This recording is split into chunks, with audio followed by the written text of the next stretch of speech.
Hello दोस्तों, कैसे हैं आप सब। उम्मीद है सभी अच्छे होंगे। अमर हब आप सबका स्वागत करता है। जैसा कि आप लोग जानते हैं कि अमर हब टीम के द्वारा जब भी कोई सूचना दी जाती है वो बेहद महत्वपूर्ण होती है और आपके लिए लाभदायक अवश्य होती है। उम्मीद है कि सभी लोग होली अच्छे से मनाए होंगे और होलियों की छुट्टी अब खत्म होने हो गई है, हो चुकी है खत्म। और अब वर्किंग डेज शुरू हो रहे हैं। तो मैं आपको बता दूं कि आप लोगों के लिए कुछ इन्फॉर्मेशंस निकल के सामने आ रही है जो कि बताना जरूरी है। और आप लोगों को ये भी मैं बताना चाहता हूँ कि जो भी इन्फॉर्मेशन हमारे द्वारा दी जाएगी वो ऑथेंटिक निश्चित होगी, क्योंकि आप लोगों में से बहुत लोग ऐसे हैं कि सही चीज़ों पे भरोसा नहीं कर पाते हैं। और जिस तरीके से वो कहीं ना कहीं से मात खाते रहते हैं तो उनको सबको एक जैसा ही दिखाई देता है कि सब लोग एक जैसे ही हैं। लेकिन मैं बता दूं कि ऐसा कुछ नहीं है। आप लोग पुराने पैरामीटर से चेक कर सकते हैं और चीज़ों को समझ सकते हैं। चलिए, मेरा मकसद है आप तक इन्फॉर्मेशन पहुंचाना। वो इन्फॉर्मेशन आप तक कैसे काम आता है, इस चीज़ को भविष्य निर्धारित करता है। तो मैं बता दूं सबसे पहले कि जूनियर इंजीनियर का जो डॉक्यूमेंट वेरिफिकेशन चल रहा है ये 16 मार्च तक चलेगा। और जैसे ही इसका डॉक्यूमेंट वेरिफिकेशन समाप्त होगा, इसके स्क्रूटनी पे जो आपका डॉक्यूमेंट जमा होगा वहाँ पे उसकी स्क्रूटनी होगी।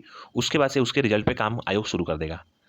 और जब इसका रिजल्ट आना होगा तो मैं इसके जब आयोग अपने स्तर से इसका रिजल्ट प्रिपेयर कर लेगा तो मैं आपको कट ऑफ बता दूंगा कि आप इसकी कट ऑफ जाने वाली है। और निश्चित तौर पे देखिएगा आप लोग वो चीज़ें सही होंगी। और मैं इसके रिजल्ट का जो तारीख है वो भी यहाँ से अपने माध्यम से घोषित कर दूंगा। तो उस चीज़ के लिए आप लोग बिल्कुल निश्चिंत रहिए। अब मैं बताना चाहता हूँ कि जो वन रक्षक के अभ्यर्थी हैं उनका 20 तारीख से शुरू होने वाला है फिजिकल। तो वो लोग अपने फिजिकल के लिए तैयार हो जाएं। और कहीं ना कहीं आप लोगों को ज़रूरी है कि फिजिकल की प्रिपरेशन अच्छे से हुई रहे, क्योंकि इसमें जो है फिजिकल होने वाला है 25 किलोमीटर का, जिसमें 10 किलो वजन आपको रख करके और फिर चलना होगा। तो फिजिकल काफ़ी टफ होने वाला है। और यकीन मानिए कि अगर आप में से ऐसे अभ्यर्थी हैं जो कि कट ऑफ से 1-2 नंबर 4 नंबर ज़्यादा है और वो लोग फिजिकल करने में समक्ष साबित हो रहे हैं, तो निश्चित तौर पे उनका सिलेक्शन होने के बहुत ज़्यादा चांसेस हैं। तो मेरी रिक्वेस्ट रहेगी कि आप लोग अपनी फिजिकल को अच्छे से करते रहिए। अब बात कर लेते हैं असिस्टेंट स्टैटिस्टिकल ऑफिसर्स की, यानी कि सहायक सांख्यिकी अधिकारी, जिनका रिजल्ट आ चुका है आयोग के द्वारा और मैंने कटा भी बताया था इसका हूबहू वही आया। तो मैं बता दूं कि जो इसका डॉक्यूमेंट वेरिफिकेशन है ये डॉक्यूमेंट वेरिफिकेशन अप्रैल महीने में शुरू होने वाला है। और इसका नोटिस आप लोग को देखने को बहुत जल्द आयोग के ऑफिशियल वेबसाइट पर देखने को मिलेगा इसकी नोटिस। तो आप लोग डॉक्यूमेंट्स अगर आपके पास पूर्ण रूप से है और आप ऑथेंटिक पर्सन है तो आप लोग सारे डॉक्यूमेंट का क्रोनोलॉजिकल रूप से, जैसे कि high school, intermediate, graduation, post graduation और पीजीडीसीए या फिर आपके पास जो ओ लेवल का हो वो सर्टिफिकेट, ये सारे सर्टिफिकेट के साथ साथ आप लोग अपनी कैटेगरी के सर्टिफिकेट जो कि जो डेट है क्रूशियल डेट उसके पहले के सर्टिफिकेट्स होने चाहिए, वो सारा कुछ आप लोग तैयार करके रखिए। और अगर आपके मार्कशीट में कोई समस्या है तो कहीं ना कहीं आप लोग उस पर एक एफिडेविट बनवा सकते हैं। तो आप लोग ये सारे डॉक्यूमेंट को बनवा करके प्रिपेयर रहिए। और इसका जो डॉक्यूमेंट वेरिफिकेशन है वो अप्रैल महीने से शुरू होने जा रहा है। तो उस चीज़ के लिए आप लोग बिल्कुल तैयार हो जाइए। अब मैं बताना चाहता हूँ कि इसके डॉक्यूमेंट से रिलेटेड अब मीटिंग होने वाली है आयोग में। तो जैसे ही मीटिंग होगी मैं आपको बता दूंगा कि एग्जैक्टली कौन से सर्टिफिकेट और कौन से डॉक्यूमेंट यहाँ पे वैलिड किए जा रहे हैं। फिलहाल जो संभावनाएं सर्टिफिकेट और डिग्री को लेकर के है तो मैंने बहुत पहले ही बता दिया है। हाँ, ये चीज़ हो सकती है कि इसमें बहुत सारे अभ्यर्थी ऐसे हैं जो कि एमबीए के हैं और भी अन्य छात्र हैं जो कि अलग अलग सर्टिफिकेट को रखें अपने पास।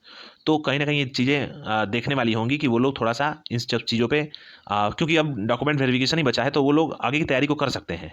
और डीबी में अवश्य जाएं, लेकिन आगे की तैयारी को अपने कर सकते हैं। जो आगे पेपर होने वाले हैं उस पर ध्यान दीजिए विशेष करके, क्योंकि आप लोग को इसमें केवल डीबी कराना है। तो डीबी तो उसमें कोई एफर्ट नहीं डालने की आवश्यकता है, केवल आपका डीबी होना है तो वो डीबी हो जाएगा। लेकिन अगर कहीं डॉक्यूमेंट वेरिफिकेशन में आप लोग बाहर हो गए किसी कारणवश तो कहीं ना कहीं आप लोगों को दिक्कत हो सकती है। तो इसलिए मैं बता रहा हूँ कि आप लोग प्रिपरेशन को करते रहिए और डॉक्यूमेंट वेरिफिकेशन में जरूर जाएं। ज़्यादा कुछ नहीं बताना चाहता हूँ, क्योंकि जैसे ही मीटिंग इसमें होगी मैं आप लोग को ऑफिशियली सारी चीज़ें आपके सामने बता दूंगा। क्योंकि इतने सूचना मिली है कि ये सूचना जो है अप्रैल महीने में असिस्टेंट स्टेटिस्टिकल ऑफिसर का शुरू हो रहा है। तो आप लोग अप्रैल के लिए तैयार हो जाइए और इसकी नोटिस जो है ऑफिशियल वेबसाइट पर बहुत जल्द देखने को मिलेगी। इसी के साथ जैसे ही सहायक सांख्यिकी अधिकारी का डॉक्यूमेंट वेरिफिकेशन आयोग के द्वारा समाप्त किया जाएगा उसके 2 से 3 दिन के बाद असिस्टेंट बोरिंग टेक्नीशियन का डीबी शुरू हो जाएगी। तो जितने भी लोग असिस्टेंट बोरिंग टेक्नीशियन के लोग हैं वो लोग भी अपने प्रिपरेशन को कर लें, अपने डॉक्यूमेंट से रिलेटेड जितने भी क्वेरीज हैं या फिर जो भी उनको समस्याएं हैं उस समस्याओं को दूर कर लें। मैं बताना चाहता हूँ कि असिस्टेंट स्टैटिस्टिकल ऑफिसर्स और असिस्टेंट बोरिंग टेक्नीशियन आप में से अगर आप लोग इस भर्ती में शामिल हैं तो आप लोगों को चाहिए कि अपना प्रोविजनल डिग्री ले लें अपने संबंधित इंस्टीट्यूशन से, या फिर आप फाइनल डिग्री ले लीजिए। फाइनल डिग्री में थोड़ा सा टाइम लगता है, तो अगर आपके पास फाइनल डिग्री नहीं है तो आप लोग अपना प्रोविजनल डिग्री जरूर कटवा लें, क्योंकि प्रोविजनल डिग्री के बिना आयोग आपका डॉक्यूमेंट वेरिफिकेशन तो कर देगा लेकिन कहीं ना कहीं आपका जो रिजल्ट है वो प्रोविजनल कर सकता है। तो आप लोग प्रोविजनल से बचने के लिए अपना या तो प्रोविजनल सर्टिफिकेट लगा लीजिए, अदरवाइज फाइनल डिग्री ले लीजिए अपने डिपार्टमेंट, अपने संबंधित इंस्टीट्यूशन में जा करके। तो ये मेरा रिक्वेस्ट रहेगा। और मैं बता ही दिया कि हो सकता है कि असिस्टेंट स्टैटिस्टिकल ऑफिसर का जो डीवी है वो अप्रैल में ही खत्म कर ली जाए और जस्ट उसके बाद 2 से 3 दिन बाद असिस्टेंट बोरिंग टेक्नीशियन का शुरू हो जाए। तो संभावना बनने की असिस्टेंट बोरिंग टेक्नीशियन का जो डॉक्यूमेंट वेरिफिकेशन है वो अप्रैल के लास्ट से शुरू हो जाएगा। तो वो लोग भी बिल्कुल तैयार रहें। कट ऑफ को मैं समय रहते बता दूंगा, इस चीज़ के लिए आप लोग निश्चिंत रहिए। अब चलते हैं आपको इन्फॉर्मेशन देने के लिए कि लेखपाल का रिजल्ट, सबसे इस समय संभावना है लेखपाल के रिजल्ट में संभावनाएं ये बन रही हैं कि कुछ क्वेश्चंस को लेकर के इसमें जो अभ्यर्थी हैं वो फिर से चले गए हैं आयोग के साथ साथ वो लोग रिट दायर कर दिए हैं हाई कोर्ट में।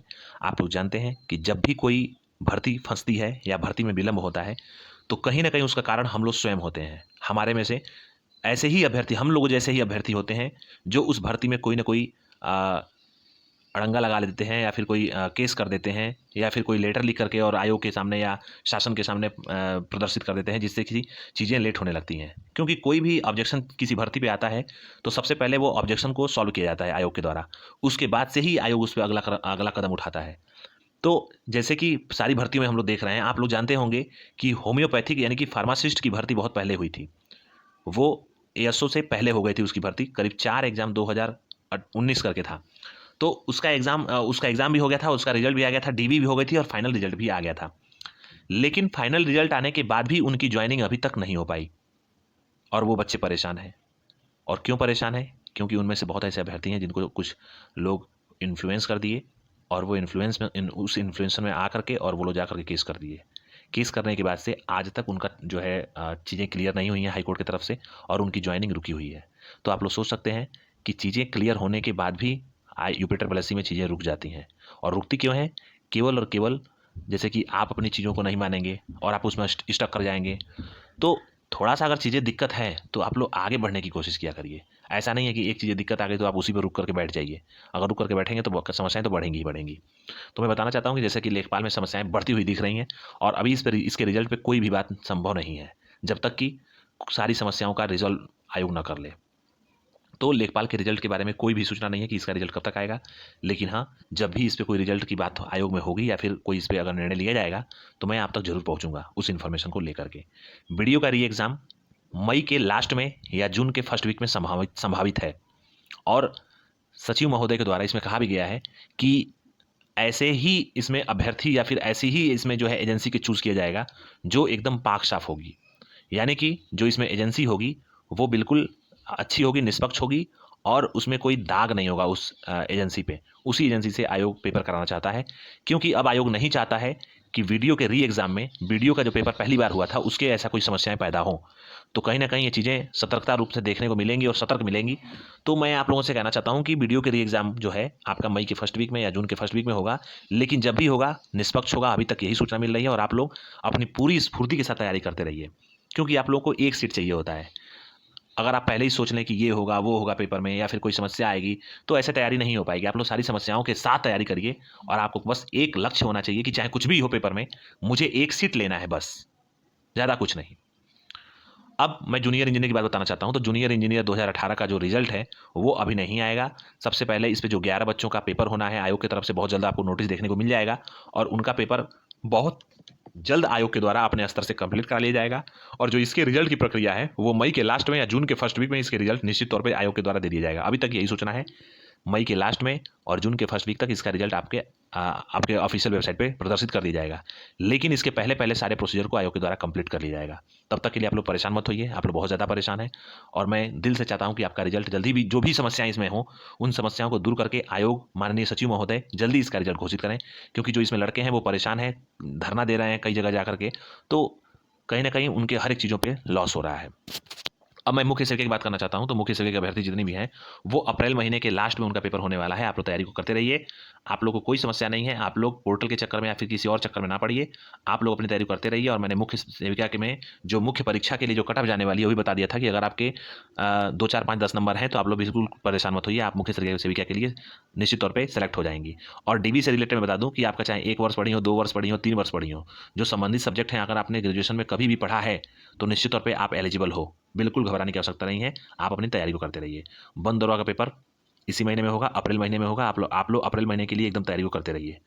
अप्रैल महीने के फर्स्ट वीक में बंदरवा का पेपर हो सकता है, लेकिन डेट का संभावना जब भी कोई ऑफिशियली अनाउंस होने वाला होगा मैं आपको डेट बता दूंगा। लेकिन आप लोग अच्छे से तैयारी करते रहिए। एक यह बेहतरीन मौका है सबके लिए, जितने भी लोग इसमें शामिल हैं उनके लिए बेहतरीन मौका है भर्ती होने का।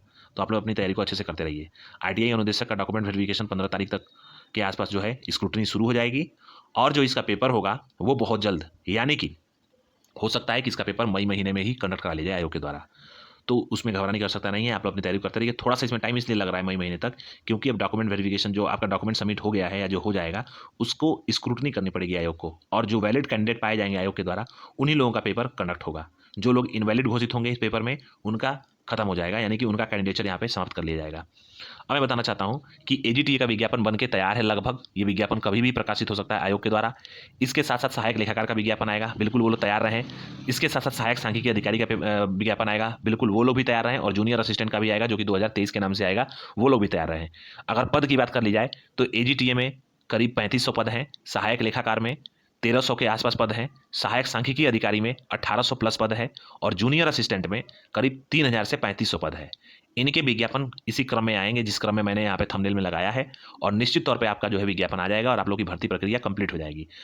जूनियर असिस्टेंट को छोड़ करके और जितने भी पद आने वाले हैं, चाहे एजीटीए, सहायक लेखाकार या सहायक सांख्यिकी अधिकारी, इसमें आप लोगों को मुख्य परीक्षा के लिए पीईटी 2022 की जो कट ऑफ है उसको पूछने की आवश्यकता नहीं है, क्योंकि उसका जो कट ऑफ है वो बहुत कम जाएगा, आप लोगों के सोच से भी कम जाएगा। तो आप लोग मुख्य परीक्षा की तैयारी कर सकते हैं बिना हेजिटेशन के।